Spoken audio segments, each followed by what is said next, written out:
اولاد، مال، یہ دو چیزوں کا تذکرہ میں کرتا ہوں. یہ کسی حد تک آپ کو دنیا میں کام آ سکتے ہیں.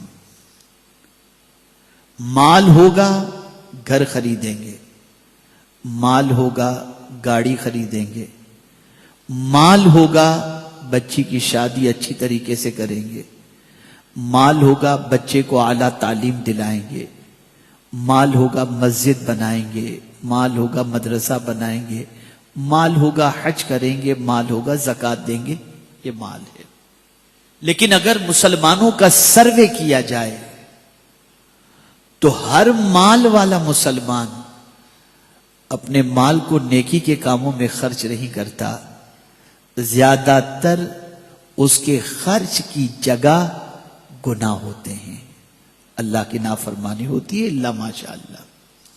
اولاد جس کو اچھے کپڑے پہنانے کے لیے،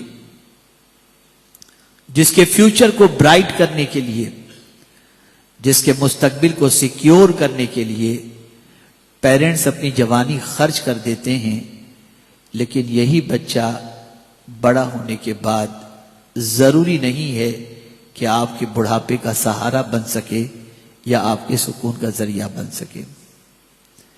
ہمارا پورا فوکس پوری لائف کے اندر مال اولاد، مال اولاد، مال اولاد، یہی دو چیزوں پر ہماری زندگی کا پورا فوکس ہے.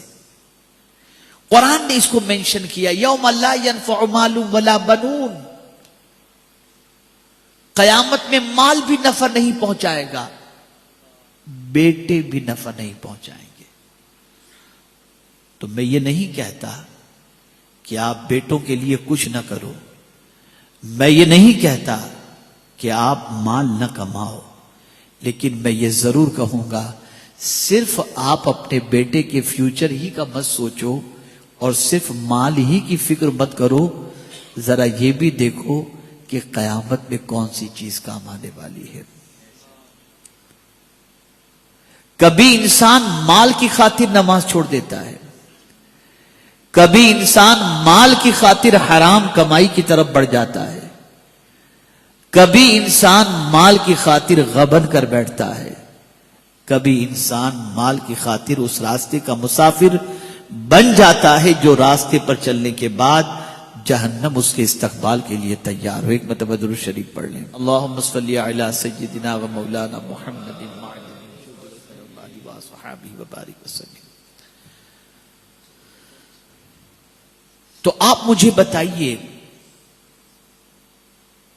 اگر لائف اسٹائل کو دیکھا جائے تو ہمارا پورا فوکس پوری زندگی کا انہی دو چیزوں کے اوپر نظر آتا ہے.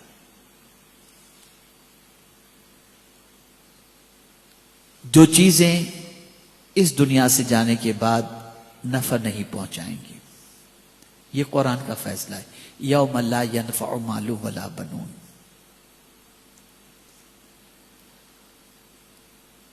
تو سوال یہ پیدا ہوتا ہے کہ وہ کون سی چیز ہے